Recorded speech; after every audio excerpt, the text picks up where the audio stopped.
ನೋಡಿ, ಮನುಷ್ಯನಲ್ಲಿ ಒಂದಿಷ್ಟು ಬದಲಾವಣೆಗಳಾಗಬೇಕು ಅಂತಂದರೆ ಅವನಿಗೊಂದಿಷ್ಟು ಕೆಲಸಗಳಿರಬೇಕು. ಕೆಲಸ ಒತ್ತಡದ ಇಲ್ಲದೆ ಇರಬೇಕು. ಆದರೆ ಕೆಲಸನೂ ಇಲ್ಲ, ಒತ್ತಡಗಳು ಜಾಸ್ತಿ ಆಗಿದೆ, ಸಾಲ ಜಾಸ್ತಿ ಆಗಿದೆ ಅಂತಂದರೆ ಮಾಡಬಾರ್ದು ಕೆಲಸ ಮಾಡ್ತಾನೆ. ಕೊಲೆನೂ ಹಾಗೆ ಆಯಿತು, ಪ್ರಯತ್ನನೂ ಹಾಗೆ ಆಯಿತು. ಈಗ ಇನ್ನೊಂದು ಸ್ಟೋರಿ ಕಲಬುರಗಿದು ಹೇಳ್ತಾ ಇದ್ದೀನಿ. ಈ ಕ್ರೈಮ್ ಡೈರಿ ಓಪನ್ ಮಾಡಿದರೆ ಮಠ ಮಧ್ಯಾಹ್ನ ಯಾವ ರೀತಿಯಾಗಿ ಇವರು ದರೋಡೆಯನ್ನು ಮಾಡಿದ್ದಾರೆ ಅಂತ ನೋಡ್ಕೊಳ್ಳಿ. ಬರೀ ಇಬ್ಬರೇ ಕಲಬುರಗಿ ನಗರದಲ್ಲಿ ಆಗಿರೋದಿದು. ಸೊ ಚಿನ್ನದ ಅಂಗಡಿ ದರೋಡೆ ನಡೆದಿದೆ. ಹಗಲೇ ದರೋಡೆಕೋರರು ಜ್ಯುವೆಲರಿ ಅಂಗಡಿಗೆ ನುಗ್ಗಿದ್ದಾರೆ. ಚಿನ್ನಾಭರಣ ದೋಚಿ ಪರಾರಿಯಾಗಿದ್ದಾರೆ. ಕಲಬುರಗಿಯ ಸರಾಫ್ ಬಜಾರ್ನಲ್ಲಿರುವಂತಹ ಸಬ್ಕಾ ಮಾಲೀಕ್ ಜ್ಯುವೆಲರಿ ಅಂಗಡಿಗೆ ಇವತ್ತು ಮಧ್ಯಾಹ್ನ 12:30 ಸುಮಾರಿಗೆ ಹೋಗ್ತಾರೆ. 4 ಗ್ಯಾಂಗ್ ಅಂತೆ. ಆದರೆ ಈಗ ದೃಶ್ಯ ಇಬ್ಬರದ್ದು ಸಿಕ್ಕಿದೆ. ಚಿನ್ನದ ಅಂಗಡಿ ಮಾಲೀಕರ ತಲೆಗೆ ಗನ್ ಇಟ್ಬಿಟ್ಟು ಮಾರಕಾಸ್ತ್ರಗಳಿಂದ ಹೆದರಿಸಿ ಕೈಕಾಲು ಕಟ್ಟಿ 2.5 kg ಅಧಿಕ ಚಿನ್ನ ಅಂದರೆ ಒಂದು 2 ಕೋಟಿ ಕಾಲು ಕೆತ್ತಿದ್ದಾರೆ. 4 ಗ್ಯಾಂಗ್ ಮುಖಕ್ಕೆ ಬಟ್ಟೆ ಕಟ್ಕೊಂಡು ಬಂದು ಈ ಕೃತ್ಯ ಎಸಗಿ ಎಸ್ಕೇಪ್ ಆಗಿದ್ದಾರೆ. ಕಳ್ಳರು ಬರ್ತಾ ಇರುವಂಥ ಮತ್ತು ಅಂಗಡಿಯಿಂದ ಪರಾರಿಯಾಗ್ತಾ ಇರುವಂಥ ದೃಶ್ಯ CCTVಯಲ್ಲಿ ಕಾಣಿಸ್ತಾ ಇದೆ. ಪೊಲೀಸ್ ಕಮಿಷನರ್ ಶರಣಪ್ಪ ಅವರು ಭೇಟಿಯನ್ನು ನೀಡಿ ಪರಿಶೀಲನೆ ಎಲ್ಲ ಮಾಡಿದ್ದಾರೆ. ಈ ಹಿಂದೆ ಇದೇ ಅಂಗಡಿಯಲ್ಲಿ ಕೆಲಸಕ್ಕಿದ್ದವರಿಂದ ಕೃತ್ಯ ನಡೆದಿರುವಂಥ ಶಂಕೆ ವ್ಯಕ್ತವಾಗಿದೆ. ದರೋಡೆಕೋರರ ಪತ್ತೆಗೆ 5 ಪೊಲೀಸ್ ತಂಡ ರಚನೆ ಮಾಡಲಾಗಿದೆ. ಈಗ ರಾಬ್ರಿ ಕೇಸ್ ವರದಿಯಾಗಿದೆ. ಅದರಲ್ಲಿ ಈ ಸರಾ ಬಜಾರ್ ಏರಿಯಾದಲ್ಲಿರುವಂಥ ಒಂದು ಫಸ್ಟ್ ಫ್ಲೋರಲ್ಲಿ ಒಂದು ಗೋಲ್ಡ್ ಆರ್ನಮೆಂಟ್ಸ್ ಮಾಡುವಂಥ ಒಂದು ಅಂಗಡಿ, ಅಲ್ಲಿ ಕೆಲಸ ಮಾಡುವಂಥವ್ರು ಮೂಲತಃ ಕಲ್ಕತ್ತಾದವರಿದ್ದಾರೆ. ನಮಗೆ ಬಂದ ಮಾಹಿತಿ ಪ್ರಕಾರ ಸುಮಾರು 15ರಿಂದ 20 ವರ್ಷ ಅಲ್ಲಿ ಈ ಗೋಲ್ಡ್ ಆರ್ನಮೆಂಟ್ಸ್ಗಳನ್ನು ಮಾಡಿ ಬೇರೆ ಬೇರೆ ಗೋಲ್ಡ್ ಶಾಪ್ಸ್ಗಳಿಗೆ ಅವರು ಸಪ್ಲೈ ಮಾಡ್ತಿದ್ರು. ಮತ್ತು ಕೆಲವು ಯಾರಾದರೂ ಗ್ರಾಹಕರು ಬಂದರೆ ಅಲ್ಲಿ ಅವರು ಮಾರಾಟ ಮಾಡ್ತಾಯಿದ್ರು. ಡೈಲಿ ಒಂದು 15 to 20 ಗ್ರಾಮ್ ಬಿಸ್ನೆಸ್ ಏನೋ ಮಾಡ್ತೀನಿ ಅಂತ ಅವ್ರು ಹೇಳ್ತಾರೆ.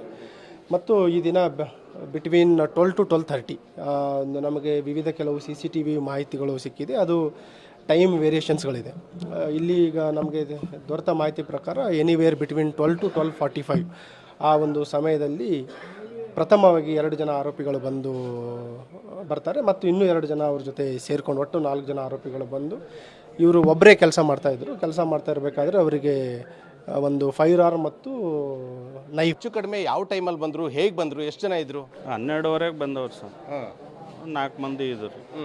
ಫಸ್ಟಿಗೆ ಇಬ್ಬರು ಬಂದ್ರಿ, ಆಮೇಲೆ ಇಬ್ಬರು ಬಂದ್ರಿ, 4 ಮಂದಿ ಹೋಗಿ ಈ ರೀತಿ ಮಾಡೋರು ಅಂತ ನಮ್ಗೆ ಈಗ ಗೊತ್ತಾಯ್ತು. ಮಾಮೂಲಿ ಕಸ್ಟಮರ್ ಅಂದ್ಬಿಟ್ಟು ನಾವು ಸುಮ್ಗೆ ಆದ್ರು. ಆದ್ಮೇಲೆ ಹಿಂಗೆ ಆಗೈತೆ ಅಂತ ಹೇಳಿದ್ರೆ ಅವಾಗ ಗೊತ್ತಾಯ್ತು. ಅವರು ಮಾಲೀಕರಿಗೆ ಕಟ್ ಹಾಕಿದ್ದಾರೆ ಅಂತ ಹೇಗೆ ಗೊತ್ತಾಯ್ತು? ಅವರು ಮಾಲಕರು ಚೀರಿದ್ರಿ, ಕೆಳಗಡೆ ಆಚೆ ಬಂದು ಅವಾಗ ಹೋಗಿ ನೋಡಿದ್ರಿ, ಎಲ್ಲ ಕಟ್ಟಿದ್ರಿ. ಅವಾಗ ನಾವು ರಿಮೂವ್ ಮಾಡಿದ್ರಿ, ಪೊಲೀಸ್ ಫೋನ್ ಮಾಡಿದ್ರಿ. ಎಷ್ಟು ಜನ ಮಾಸ್ಕ್ ಹಾಕೊಂಡಿದ್ರು? ಏನಾದರೂ ಮುಖ ಮುಚ್ಕೊಳ್ಳೋಕೆ ಎಷ್ಟು ಜನ ಇದು ಮಾಡಿದ್ರು? ಒಬ್ಬ ಮಾಸ್ಕ್ ಹಾಕವ್ರಿ, ಇನ್ನೆಲ್ಲ ಡೈರೆಕ್ಟ್ ಬಂದವ್ರು, ಎಲ್ಲ ನಾರ್ಮಲ್. ಕಲಬುರಗಿಯ ಸರಾಫ್ ಬಜಾರ್ದಲ್ಲಿರುವಂತಹ ಒಂದು ಬಂಗಾರದ ಅಂಗಡಿಯ ಒಳಗಡೆ ಒಟ್ಟು 4 ಜನ ಹಂತಕರಿಂದ ದರೋಡೆಕೋರರು ನುಗ್ಗಿದ್ದಾರೆ. ನೇರವಾಗಿ ಕಲಬುರಗಿ ಒಂದು ಸರಾಫ್ ಬಜಾರ್ನಿಂದ ಬಂದು ಅಂದರೆ ಏನು ಸಬ್ಕಾ ಮಾಲಿಕ್ ಏನಂತ ಒಂದು ಅಂಗಡಿ ಮಾಲೀಕ ಇದ್ದಾನೆ, ಆತನ ಒಂದು ಅಂಗಡಿಗೆ ನೇರವಾಗಿ ಬಂದಿದ್ದಾರೆ. ಇನ್ನು ಬಂದ ತಕ್ಷಣ ಏನಂದರೆ ಒಟ್ಟು 4 ಜನರ ಬಳಿ ಕೂಡ ಗನ್ಗಳಿತ್ತು. ಆ ಗನ್ಗಳನ್ನು ತೆಗೆದುಕೊಂಡು ಅಲ್ಲಿರುವಂಥ ಅಂಗಡಿ ಮಾಲೀಕನಿಗೆ ಹೆದರಿಸಿದ್ದಾರೆ. ಹೆದರಿಸಿದ ಬಳಿಕ ಒಟ್ಟು ಆ ಒಂದು ಚಿನ್ನದ ಅಂಗಡಿಯಲ್ಲಿ ಸುಮಾರು 2.5 kg ಅಧಿಕ ಅಂದರೆ ಎಷ್ಟು ಮೌಲ್ಯದ ಚಿನ್ನಾಭರಣ ಅಂದರೆ ಚಿನ್ನ ಕಳ್ಳತನ ಆಗಿದೆ ಅನ್ನೋದ್ರ ಬಗ್ಗೆ ಇನ್ನೂ ಕೂಡ ಪೊಲೀಸರಿಗೆ ಸಂಪೂರ್ಣವಾದಂತಹ ಮಾಹಿತಿ ಕೊಟ್ಟಿಲ್ಲ. ಆದರೆ 2.5 kg ಅಧಿಕ ಚಿನ್ನ ಕಳ್ಳತನ ಆಗಿರೋದ್ರ ಬಗ್ಗೆ ಏನಂದರೆ ಸಬ್ಕಾ ಮಾಲಿಕ್ ಅಂಗಡಿ ಮಾಲೀಕ ಇದ್ದಾನೆ, ಆತ ಈಗ ಕಲಬುರಗಿಯ ಪೊಲೀಸ್ ಆಯುಕ್ತರೇನಿದ್ದಾರೆ ಡಾಕ್ಟರ್ ಶರಣಪ್ಪ ಸೇರಿದಂತೆ ಹಿರಿಯ ಅಧಿಕಾರಿಗಳು ಭೇಟಿ ಕೊಟ್ಟಿದ್ದಾರೆ. ಆ ಕಡೆ ಒಂದು ಸ್ಥಳದಲ್ಲಿ ದೃಶ್ಯಗಳನ್ನು ಕೂಡ ನೋಡ್ತಾ ಇದ್ದೀರಾ.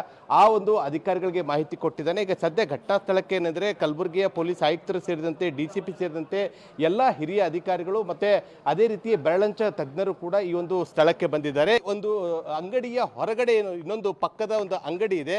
ಆ ಪಕ್ಕದ ಅಂಗಡಿಯಲ್ಲಿರುವಂತಹ ಒಂದು CCTV ದೃಶ್ಯಾವಳಿಗಳು ಕೂಡ ಅಲ್ಲಿ ರೆಕಾರ್ಡ್ ಆಗಿದೆ ಏನಂತಂದ್ರೆ ಸಂಪೂರ್ಣವಾಗಿ ಏನಂದ್ರೆ ಯಾವ ರೀತಿ ಅಂದ್ರೆ ಈ ಭಾಗದಲ್ಲಿ ಏನಂದ್ರೆ ಆ ಒಂದು ಕಳ್ಳರು ಏನಂದ್ರೆ ಇಲ್ಲಿಂದ ನೇರವಾಗಿ ಆ ಕಡೆ ಎಂಟ್ರಿಯನ್ನು ಕೊಡ್ತಾರೆ. ಎಂಟ್ರಿಯನ್ನ ಕೊಟ್ಟ ಬಳಿಕ ಆ ಒಂದು ಒಳಗಡೆ ಹೋಗುವಾಗ ಏನಂತಂದ್ರೆ ಸಂಪೂರ್ಣವಾಗಿ ತಮ್ಮ ಮುಖ ಯಾವುದೇ ಕೂಡ ಕಾಡಬಾರ್ದು ಅನ್ನೋ ಕಾರಣಕ್ಕೆ ಮರೆಮಾಚುವಂತಹ ಕೆಲಸಕ್ಕೂ ಕೂಡ ಮಾಡ್ತಾರೆ.